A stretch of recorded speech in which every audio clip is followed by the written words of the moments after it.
The morning light over Snohomish had never been warm, but that particular day carried a heavier gray than usual. A thin mist drifted across the old cedar trees, and the steady drizzle tapped against the windows of the Cooper house in a rhythm that felt almost cautious.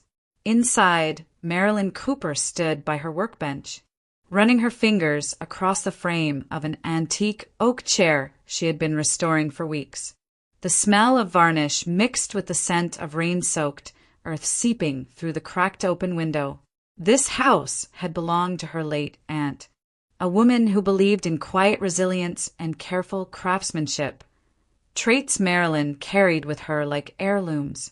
She had lived here nearly her entire adult life, even after marrying Evan Cooper 13 years ago. The home's creaking floors and mismatched vintage lamps comforted her. It was a place that felt honest, steady, unlike the life she had been navigating lately with her husband. Evan, a corporate attorney in downtown Seattle, moved through the world with a polished ease that Marilyn admired once, before she realized how easily that polish could hide the intentions beneath. Their marriage had been stable on the surface, but over the past few months something in his demeanor had begun to shift. Small things at first, glances that didn't linger, answers that sounded rehearsed, a softness replaced by a tension she couldn't yet name. It was only when she picked up his blazer that morning, intending to brush off a speck of dust before he left for work, that she felt the first undeniable jolt. A small rectangle slipped from the inner pocket and landed quietly on the hardwood floor. Marilyn froze, then slowly bent to pick it up. A divorce attorney's business card. She stared at the name for a long, suspended moment. The drizzle outside blurred the edges of the window pane, making the room feel distant, like she was standing inside a memory instead of her own kitchen. Her fingers tightened around the card before she placed it back exactly where she found it. When Evan emerged from the hallway adjusting his tie, she said nothing. She simply handed him the blazer, her eyes neutral, her breath even. He didn't notice. Over the following days, the changes multiplied. Evan began keeping his phone face down on every surface, even at home, the screen lighting only to be silenced quickly by his hand. He worked later than usual, returning long after dark with vague explanations about meetings that ran over or clients who needed urgent attention. Marilyn watched all of it with a quiet, deliberate stillness. Sometimes he spoke about how a place in Queen and would make more sense for someone at my level, or how they were too far removed from where everything happens. He talked about skyline views, proximity to the firm, the convenience of city living. Yet each time he spoke, it wasn't the excitement of building a life together. It was the impatience of someone trying to shift pieces into place for a plan only he understood. One evening near the end of the month, Evan invited their friends Victor and Janet Hale over for dinner. The Hales were effortlessly charming, dressed in crisp city clothes that contrasted with Marilyn's lived-in home. They complimented the aged wood floors and the fireplace her aunt once adored. But their smiles felt stretched, their eyes moving through the rooms like appraisers. Over roast chicken and glasses of Sauvignon Blanc, Victor leaned back casually and said, "You know, Evan, the downtown market is wild right now. If you're thinking of investing in a condo, now's the moment. Queen Anne, Capitol Hill, everything's climbing." Janet chimed in, "And a home like this? You'd sell it in a heartbeat. People are desperate for character properties with space." Evan nodded with an ease that made Marilyn's stomach tighten. "I've been looking at some listings, just exploring options." Marilyn kept her gaze on her plate, letting the voices wash over her like distant waves. The drizzle outside had thickened into a steady rain, tapping harder against the windows. The room felt smaller, the air denser. She listened to every inflection, every glance shared across the table, and beneath it all, she felt something forming, like a storm she could sense long before she could see. Not anger, not fear, just an understanding, quiet and cold. a shadow settling into place. It was the first moment she realized the life she knew was no longer entirely hers. Rain drifted against the windows in slow, deliberate strokes. Soft at first, then steadier, as if the night itself was breathing. The living room in Snohomish felt unusually still. Lamps cast gentle pools of amber light across the floorboards, and the smell of damp cedar seeped through the small gap under the front door. Marilyn Cooper sat curled on the edge of the sofa, her mind still replaying the dinner 2 nights before, each sentence from the Hales sliding back into her thoughts like unwelcome echoes. Evan was upstairs showering. He had come home later than usual, muttering something about a brief that needed revisions. His voice carried fatigue, but Marilyn could hear the carefulness underneath. Every word chosen, measured, designed not to reveal anything at all. When he climbed the stairs, he left his phone on the coffee table without noticing. Marilyn didn't touch it at first. The rain deepened. The house settled. The shower turned on. Only then did she reach for the device, not with impatience, not with curiosity, but with the slow inevitability of someone who already knew what they were about to find. The screen lit up the moment her finger brushed it. A notification appeared, a name she recognized from the business card buried in his blazer. Joyce Whitman, attorney at law. Her pulse tightened, but her hand stayed steady as she opened the thread. The most recent message sat at the top, cold and clear. Once the condo is purchased during the marriage, the division will be straightforward. A drop of rain slid down the outside of the window, just as Marilyn's eyes moved to the message beneath it. A longer one from earlier that day. I've reviewed the financials. Selling the current property first will simplify everything. We can finalize the filing 2-3 weeks after the acquisition. Under the text bubbles were attachments, spreadsheets labeled with surgical precision. Post-division_projection .xlsx asset allocation PDF timeline _phase 2 docs Marilyn open one. Lines of numbers. Projections. Notes. Assuming sale of Snohomish property proceeds as expected if spouse agrees to relocation as framed by client division. 50-50 per WA community property guidelines. Her breath caught, but not loudly. Not in shock, more like recognition. The pieces she had been trying to assemble quietly in her mind began aligning with a terrible clarity. Sell the house that was legally hers alone. Separate property inherited from her aunt. Use the proceeds as down payment for a marital purchase. Move her into a condo she never asked for. File for divorce while the new property was still fresh under community assets. Split it. Walk away with half. The plan wasn't emotional. It wasn't about dissatisfaction or conflict or even resentment. It was logistical, efficient, almost corporate. She scrolled further. Another message from Joyce. Once the environment is more controlled, preferably post-move, we can proceed without contest. Marilyn let the phone rest in her palm as if it were a fragile object, though nothing inside it felt fragile anymore. The softness of the lamps, the rhythm of the rain, the warmth of the room, all of it felt distant, muted behind a veil she hadn't realized she'd been wearing. Upstairs, water continued running. Evan hummed lightly, a tune she didn't recognize, something careless. Marilyn closed the messages, placed the phone back exactly where he had left it, and sat motionless for several seconds. She didn't cry. She didn't speak. She didn't pace or collapse or gasp. Instead, she inhaled slowly, deeply, as if claiming the air for herself. The shock was there, sharp, undeniable, but beneath it, something else was beginning to surface. A colder, quieter awareness. A shift from confusion to clarity. From instinctive fear to deliberate observation. The first shadow had come earlier that month. Tonight, the darkness took shape, and Marilyn, sitting alone in the rain-soaked stillness of her Snohomish home, finally understood she was no longer living beside a man. She was living inside a strategy. The transformation didn't arrive with anger. It arrived with silence. The rain eased by the time Marilyn reached North Seattle, but the sky remained a dull slate, holding the remnants of a storm that refused to fully pass.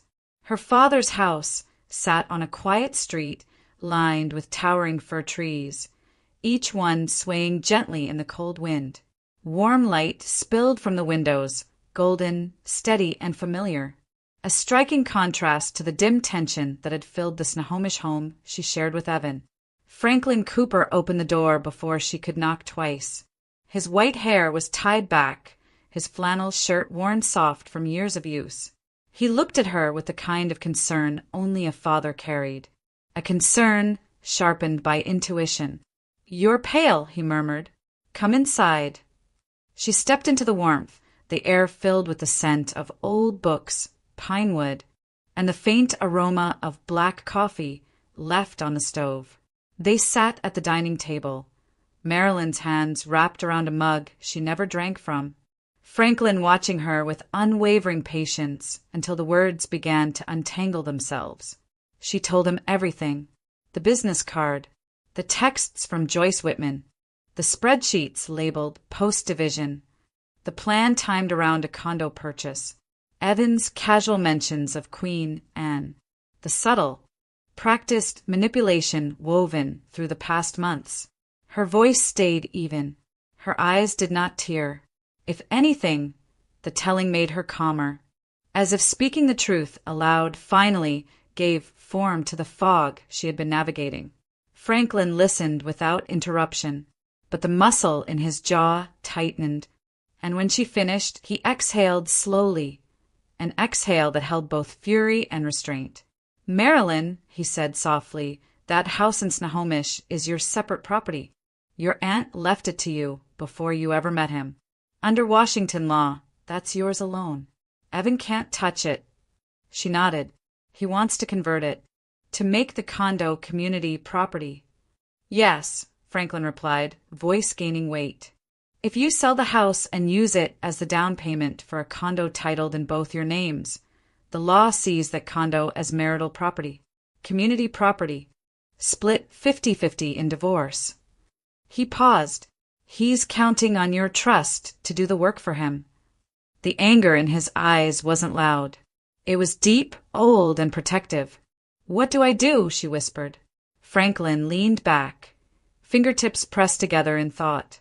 "You do what he's doing, only quietly, legally, and without malice. You shield what's yours." His gaze settled on hers. "And you don't let him take a cent." The plan formed between them like a blueprint unrolling. Step 1. Marilyn would sell the Snohomish house because she needed the cash to move, but also because the sale would look like she was complying with Evan's condo plan. Step 2. When the proceeds arrived, she would not use them for a marital purchase. Instead, the funds would go to Franklin as a repayment on a promissory note, a document they would draft immediately, stating that Franklin had once lent her money. This turned the transfer into a legitimate debt repayment, fully documented. Step 3. Franklin would then execute a power of attorney, naming Marilyn as his agent. With this POA, she could legally purchase a new property on his behalf, titled solely under his name. Step 4. They would meet with Harold Stein, Franklin's longtime attorney, a man who could prepare all documents without raising suspicion. The new property, acquired under Franklin's ownership, would be beyond Evan's reach, and Marilyn would have a safe place to land when the storm finally broke. She absorbed every piece of the plan, each detail settling into her like a stone dropped into still water, creating quiet, widening ripples of resolve. Franklin reached across the table, placing his hand over hers. "You didn't come here for revenge," he said. "You came here for protection, and that's exactly what we'll build." For the first time in weeks, Marilyn felt the weight in her chest shift, not disappearing, but transforming into something steadier, something clearer. A quiet decision had been made. Not just to survive, but to act calmly, precisely, and without fear. Outside, the rain finally stopped. Inside, an alliance was forged. Queen and looked almost unreal that afternoon, washed in pale winter sunlight that reflected off the glass towers overlooking Elliott Bay. Evan Cooper walked, half a step ahead of Marilyn, energized in a way she hadn't seen in months. His suit jacket fluttered slightly in the cold wind, and his voice carried a rehearsed enthusiasm as he gestured toward the sleek entrance of the condo building. "Wait until you see the views," he said, tapping the elevator button. "This place is perfect for us. Close to the firm. Close to everything that matters." Marilyn nodded softly. "I'm excited," she replied, eyes steady, tone warm, just warm enough. The elevator doors opened with a polished chime, revealing a realtor with a bright smile and a tablet full of floor plans. They toured the unit, floor-to-ceiling windows, quartz counters, a balcony overlooking the bay. Price tag, $1.25 million. A home designed for someone who wanted a sharper, glossier life. Evan walked through the rooms as though he already owned them. Hands in his pockets, chin lifted. "This is it," he said. "This is where we should be." Marilyn looked out at the skyline, her reflection faint against the glass. "If you think it's right," she said quietly, "then maybe it is." And just like that, Evan's shoulders dropped with relief, almost giddy. The approval he wanted, the compliance he needed, a wife who believed him, a step closer to the timeline he had engineered. He had no idea the game had shifted. They saw a second unit in Capitol Hill next, sleeker, higher, louder. Evan pretended to weigh them equally, but his eyes kept drifting back to Queen Anne. He was already picturing life there, picturing the closing day, picturing the division. Marilyn watched him with a softness so controlled it might have been mistaken for affection. In truth, it was calculation, precise, measured, silent. By evening, they were back in Snohomish. The drizzle had returned, tapping faintly against the roof, a quiet metronome to the unfolding double play. Evan spread out brochures on the dining table, pointing out square footage, investment potential, projected appreciation. Marilyn sat across from him, chin resting on her hand, matching his excitement beat for beat. "This is a new chapter," Evan said, his smile almost boyish. Marilyn smiled back. "It really is." He didn't notice the slight shift in her eyes, the calmness that bordered on dangerous. While Evan sent emails to the realtor confirming their interest, a different scene was unfolding across Seattle. In Franklin Cooper's home office, stacks of documents lay neatly arranged beneath a desk lamp. A promissory note, drafted to look years old, detailing a personal loan Franklin had once extended to his daughter, a power of attorney, giving Marilyn full authority to conduct real estate purchases on Franklin's behalf. A paper trail mapped with surgical precision by Harold Stein, showing repayment, transfer, and the legitimacy of every financial movement. No detail missed, no signature out of place, no step that could be challenged in court. "These will hold," Harold murmured, flipping through the pages with a critical eye. "They need to," Franklin replied. Meanwhile, back in Snohomish, Evan opened his laptop and clicked through escrow paperwork, humming under his breath. He slid the screen toward Marilyn. "Just initial here," he said. She didn't hesitate. Her pen glided across the page. A wife agreeing, a husband assuming. Escrow opened. A good faith deposit sent. A timeline set in motion. When the documents were signed, Evan leaned back, satisfied. "Feels good, doesn't it?" Marilyn's expression softened. "It feels inevitable." He mistook the word for agreement. In truth, it was prophecy. The night deepened. The drizzle turned to rain. And the dual play continued. One side eager, confident, certain. The other side silent, steady, and preparing for the inevitable fracture. Marilyn extinguished the dining room candle, its smoke curling like a whisper. Her steps were light. Her heart was calm, dangerously calm. The morning of the closing arrived with an unusual stillness, a quiet that felt almost ceremonial. The Snohomish house, usually humming with the soft sounds of wind through cedar branches, seemed to hold its breath. Moving boxes lined the hallway in uneven stacks, each one labeled in Marilyn's careful handwriting. Some boxes were light, tools, brushes, polish. Others were heavier, filled with the last pieces of her aunt's life. Embroidered linens, a chipped ceramic vase, her old handwritten recipe cards. The house smelled faintly of dust and lemon oil, a scent Marilyn had always loved.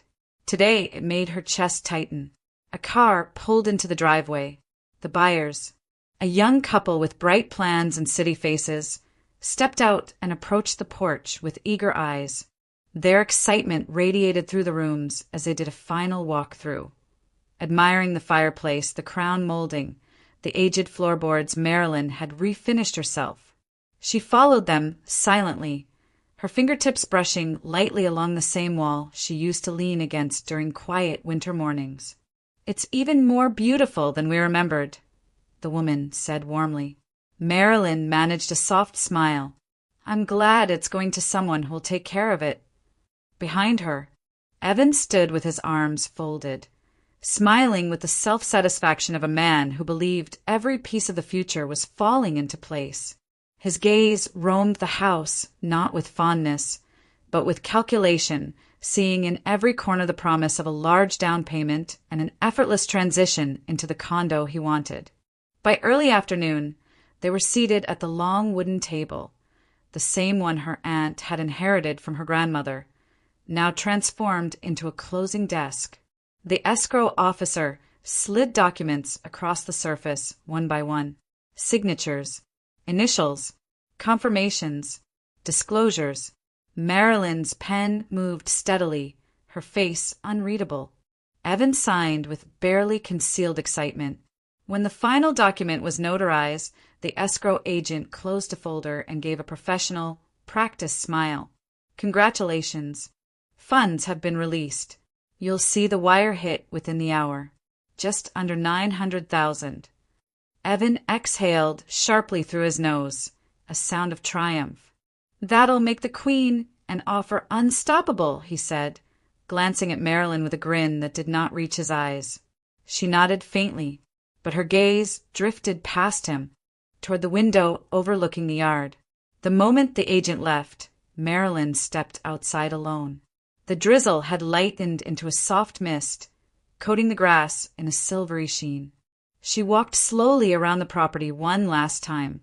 The cracked stone pathway, the overgrown hydrangeas, the tall cedar her aunt planted the year Marilyn turned 8. Every corner held a memory. Summers where she learned sanding techniques under the porch. Autumns spent carving out new beginnings after heartbreaks. Winters warmed by her aunt's quiet humming as she cooked dinner. Marilyn paused by the workshop window. The light inside was dim now. The room empty except for a stray paintbrush lying abandoned on the counter. Her throat tightened, but she held the emotion like she held everything else. Quietly, privately, she placed her palm against the cool wood of the doorframe. "Thank you," she whispered under her breath. Not to the house, but to the life she had lived here, to the safety it had given her, to the version of herself that grew inside its walls. Behind her, Evan called out, "Ready? We should get going. We've got appointments tomorrow." His voice broke the moment like a stone hitting still water. Marilyn turned, the mist clinging to her hair. "Yes," she said softly, "I'm ready." But her eyes held a certainty he could not see. Leaving wasn't defeat. It was preparation. As she locked the door for the final time, she didn't look back toward Evan, only toward the horizon, where the road to North Seattle and her father's plan waited quietly, solidly. The house was no longer hers, but her future was. The late afternoon crowd buzzed softly inside the small cafe tucked near the base of Columbia Center. Baristas moved with practiced rhythm, steaming milk. sliding cups across polished countertops. Outside, downtown Seattle pulsed with traffic and rushing pedestrians, the usual hum of a city that didn't pause for anyone's heartbreak. Marilyn Cooper waited at a corner table, hands wrapped around a cup of cooling tea. She had chosen this place deliberately, close enough to Evan's firm that it wouldn't raise suspicion, yet quiet enough that a single conversation could change the trajectory of her life. When the door opened with a soft chime, she looked up. Sophie Larson stepped inside, a petite woman in her late 30s, dressed in a charcoal blazer, with dark hair pulled into a low knot.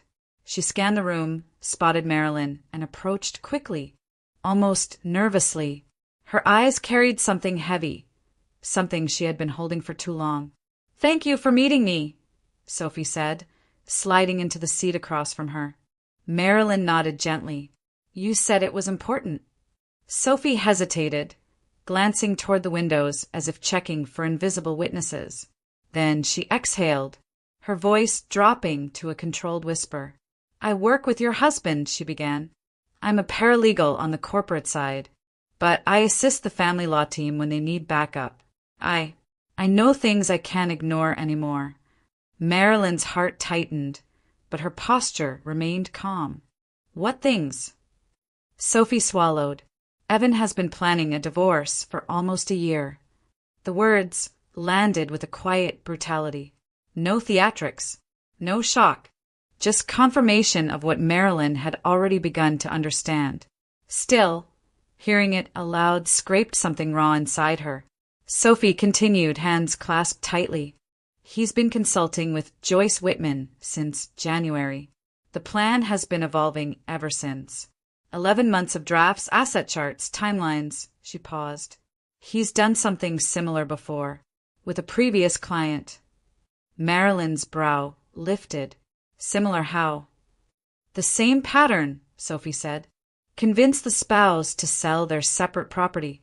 Use the proceeds as a marital down payment. Then file for divorce once everything is tied up in community assets." She looked away briefly, guilt flickering through her expression. That case was messy. The spouse didn't see it coming. Marilyn breathed in slowly, absorbing every word with the precision of someone assembling a puzzle she already knew the shape of. "There's more," Sophie added, almost reluctantly. "Evan intends to file 2 weeks after closing. He said it more than once.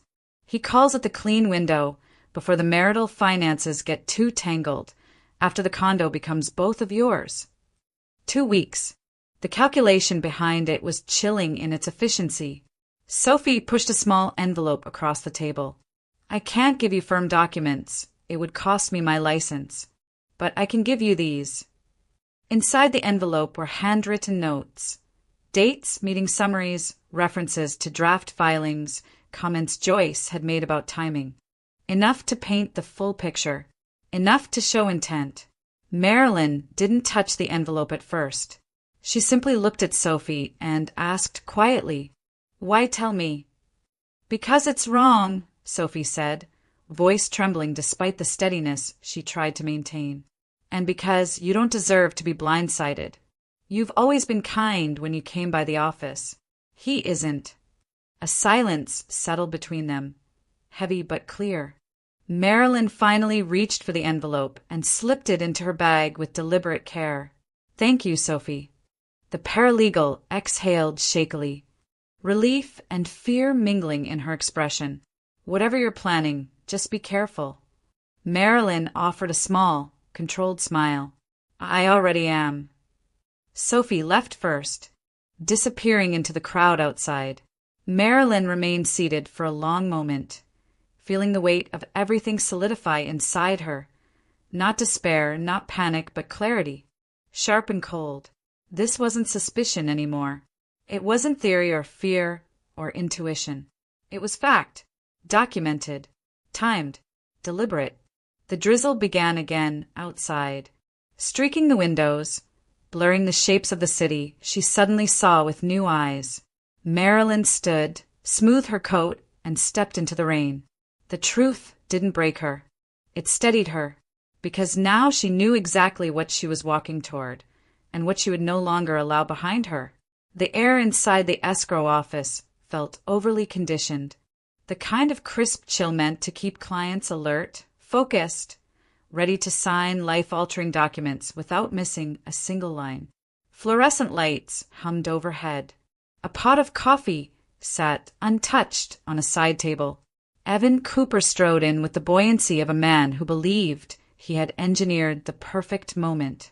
"This is it," he said, adjusting his tie as he held the door for Marilyn. "After today, everything changes." Marilyn stepped in with a gentle nod, her expression calm, the faintest trace of a smile resting at the corners of her mouth. Not the smile of someone buying a dream home. The smile of someone watching a clock strike the exact second she had been waiting for. They were greeted by the signing agent, who ushered them into a glass-walled conference room. A stack of papers awaited on the polished table. Purchase agreement, deed of trust, disclosures, escrow instructions, acknowledgments. Evan sat quickly, rubbing his hands together. "Let's get started." The signing agent cleared her throat politely. "Just for verification, these documents will be executed under the authority of Franklin Cooper, correct?" Evan barely looked up. Yes. My father-in-law is helping with some financing. Let's proceed." He didn't ask who the legal owner would be. He didn't ask why the deed packet bore only one printed name. He didn't ask why Marilyn alone was signing. He didn't even look. Marilyn retrieved the POA from her bag, sliding it across the table with serene precision. "As Franklin's appointed agent," she said softly, "I'll be signing on his behalf." The agent nodded, reviewing the forms. "Everything is in order." Evan leaned back, satisfied. "See? Smooth. I told you the condo market moves fast." Marilyn signed page after page, each signature elegant and composed. Marilyn Cooper, attorney-in-fact for Franklin Cooper. With each stroke of the pen, the trap closed another inch. The agent reviewed the final packet, stamped it, notarized where required, and slid the documents neatly into a folder. "Congratulations," she said. "Ownership will record within 48 hours. Escrow is officially closed." Evan clasped his hands, a triumphant grin cutting across his face. Perfect. Absolutely perfect. He stood, already imagining the life ahead. New condo, new social circle, new freedom. The illusion of control warmed him like sunlight. Marilyn rose more slowly. She thanked the agent, shook her hand politely, and followed Evan toward the parking lot. The drizzle had returned, fine and silvery, beating on her coat. Evan held the car door open for her, humming with excitement. "This place is going to be incredible for us," he said as he slid into the driver's seat. "A fresh start, a better life. You'll see." Marilyn turned her face toward the window, watching raindrops race down the glass in thin, trembling lines. "I'm sure it will be," she murmured. "Just not for you." That evening, the Snohomish house glowed with soft lamplight and half-packed boxes. Evan burst through the front door, carrying a bottle of champagne wrapped in gold foil. "To us," he declared, placing it loudly on the kitchen counter. "To our new home." He popped the cork with a flourish, foam spilling onto the granite countertop. He poured 2 glasses, handing one to Marilyn with an exuberance she hadn't seen in months. "Come on, at least smile. This is the start of everything we've been working toward." She accepted the glass, fingers steady around the stem. Evan lifted his drink. "To the condo and to our future." Marilyn raised hers, the same subtle smile returning, the one Evan always misread. "To the future," she echoed. They clinked glasses. The sound was soft, crystalline. Evan drank deeply, already celebrating what he believed was a victory sealed. Marilyn took only a small sip, setting her glass gently on the counter. She watched him as he continued talking about decor, viewings, furniture, and how soon they might move in. His words drifted through the room like smoke, thick with misplaced confidence. He didn't know the deed sat in escrow with one name only. He didn't know Franklin Cooper now owned everything he was celebrating. He didn't know the window for filing was already collapsing around him. Marilyn leaned against the counter, her expression serene. The future was coming, and she knew exactly how it would unfold. Morning came gray and sharp, the kind of Pacific Northwest light that seemed to strip everything of warmth. The Snohomish house was quiet, still filled with half-packed boxes and the faint scent of champagne from the night before. Marilyn stood by the window, coffee untouched, watching thin streaks of rain gather on the glass. Evan came downstairs with an expression she recognized immediately, not casual, not affectionate, determined, calculating. His suit was immaculate, his hair swept back with more precision than usual. In his hand was a sleek black folder. "It's time we talked," he said, voice steady with false authority. Marilyn turned slowly. "All right." He placed the folder on the dining table and opened it with a crisp flick. Inside lay a stack of typed papers, clean, official, perfectly prepared. A petition for dissolution of marriage. He slid it toward her. "This is the right step for both of us. The condo gives us a clean division. I've already spoken with," he didn't finish. Marilyn, without a word, reached into her tote bag and laid 3 items gently beside his papers. First, a printed spreadsheet labeled post-division _ projection.xlsx. Second, screenshots of messages from Joyce Whitman, the attorney he believed was invisible to her. Third, a written statement in Sophie Larson's handwriting. Dates, timeline notes, references to meetings Evan assumed were private. Evan froze. Marilyn's expression didn't shift. Her hands were calm, her voice soft. "You've been planning this for 11 months. I know." A flush crept up Evan's neck. This doesn't mean anything. It means everything. He opened his mouth again, but she raised a hand slightly, stopping him with a kind of quiet authority he wasn't used to. Then she said the line, the one that cut through him like a blade. "Evan, are you sure you've read the property title?" The air between them snapped. His eyes narrowed, confusion flickering into panic. "What are you talking about?" "The condo is ours. I watched you sign." "Yes," she replied, picking up her coat. "You watched me sign." The silence that followed was suffocating. Marilyn stepped toward the door. "You should come with me." Evan followed, stiff, rattled, the certainty he walked with yesterday already splintering. Queen and 30 minutes later the elevator ride was suffocatingly quiet. Evan's foot tapped relentlessly against the polished floor, his breath shallow. Marilyn stood still beside him, her gaze forward. When the doors opened, the hallway stretched out in muted tones of gray and cream. The smell of new paint lingered faintly. Franklin Cooper stood at the end of the corridor, leaning calmly against the wall. He wore a wool coat, hands folded in front of him, his presence steady as bedrock. When the couple approached, he straightened. "Morning," Franklin said, voice even. Evan blinked. "What is he doing here?" Marilyn didn't answer. She merely gestured toward the open door of the new condo. "Let's go inside." They entered the living room, flooded with soft daylight from floor-to-ceiling windows that overlooked Elliott Bay. The space should have felt exhilarating, modern, open, new. Instead, it felt like a courtroom. On the kitchen counter lay a folder. Franklin opened it slowly and held out the top document. Property title, Unit 19B, Queen and Tower. Evan snatched it, scanning quickly, confident at first, then confused, then horrified. His lips parted, his hand trembled. The certificate read, owner of record, Franklin Cooper, not Marilyn, not Evan, not the Coopers jointly, just Franklin. What the hell is this?" Evan stammered, flipping through the pages as if the truth might rearrange itself. No, no, this is wrong. This is fraud. I'll sue. Franklin stepped closer, voice low and unwavering. You file anything. And the first document the court sees will be your timeline with Joyce. Then they'll see the spreadsheets.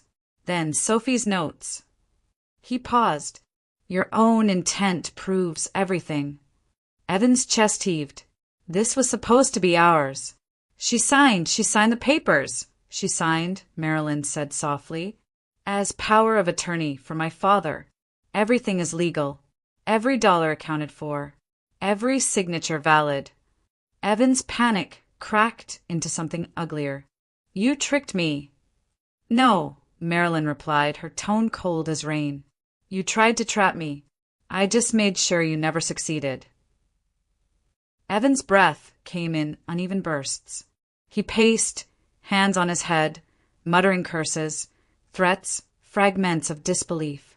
Franklin watched him a moment, then delivered the final blow with the same calm strength he'd used his entire life. Get out of my son's home. Evan stopped, his face twisted, not in anger, but in humiliation so profound it hollowed him. This isn't over, he whispered. But even he didn't sound convinced. Marilyn turned away from him, stepping toward the window. The water below was gray, restless, cold, yet steady. She felt the same. The trap had closed. Not loudly, not violently, but completely. Evan stood in the doorway, shattered, staring at everything he thought he owned, realizing none of it was his. And Marilyn, in the quiet of that bright, echoing apartment, didn't need to say another word. The marble hallways of the King County Superior Court echoed with footsteps that morning. Sharp, hurried, nervous. Evan Cooper walked through them with a stiff posture. Jaw clenched, suit flawless, but eyes hollow. He carried a leather briefcase stuffed with arguments, exhibits, and desperate hopes. His attorney walked beside him, whispering strategies with the crisp confidence of someone who hadn't yet grasped how thoroughly the ground had disappeared beneath his client's feet. Across the hall, Marilyn arrived with far quieter energy. She wore a simple black coat, her expression composed, her movements methodical. Beside her stood Harold Stein, Franklin's attorney, a man with silver hair, unwavering calm, and the precision of someone who had been dismantling weak cases for 4 decades. The courtroom was cool and bright, the rain tapping faintly against tall windows. Judge Halloran, a woman known for her sharp intolerance of sloppy evidence, called the session to order. Case of Cooper v. Cooper. Evan's attorney launched in immediately. Your Honor, the condominium in Queen and was purchased during the marriage. It therefore qualifies as community property. Subject to equal division.